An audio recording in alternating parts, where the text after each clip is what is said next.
नमस्कार किसान भाइयों, स्वागत है आप सभी का आपके अपने YouTube चैनल किसानों की पाठशाला में।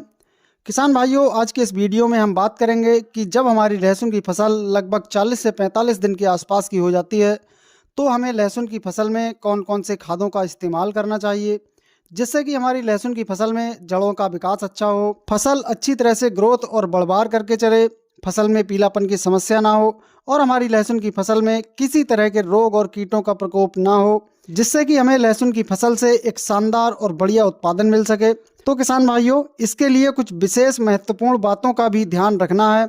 कुछ महत्वपूर्ण चीज़ें भी आपको अपनी लहसुन की फसल में डालनी है।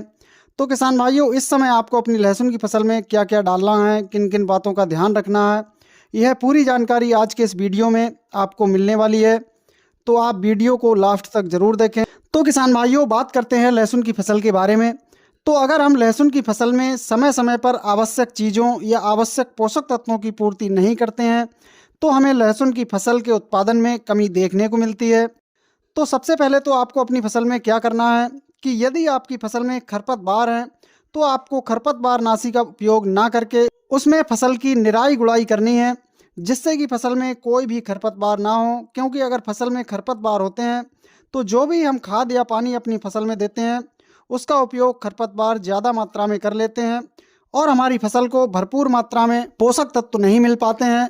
तो सबसे पहले तो किसान भाइयों, आपको अपनी फसल की निराई गुड़ाई करके खरपतवारों को बाहर निकाल देना है। इसके बाद आपको लहसुन की फसल में खाद देना है। तो खाद में आपको क्या क्या लेना है, तो सबसे पहले तो किसान भाइयों आपको लेना है NPK 12-32-16। NPK 12-32-16 की 50 किलोग्राम मात्रा प्रति एकड़ के हिसाब से लेनी है।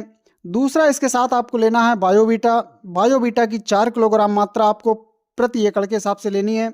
और तीसरा, आपको लेना है ठाकर केमिकल का साइंजी की आपको 3 किलोग्राम मात्रा प्रति एकड़ के हिसाब से लेनी है। इन तीनों खादों को आपको लेकर अच्छी तरह से मिलाकर अपनी लहसुन की फसल में 40 से 50 दिन की अवस्था पर लगाकर फसल की हल्की सिंचाई कर देनी है।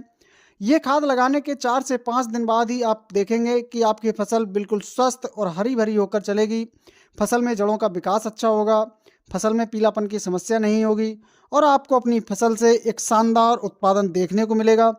किसान भाइयों, जानकारी पसंद आई हो तो वीडियो को लाइक एवं शेयर जरूर करें।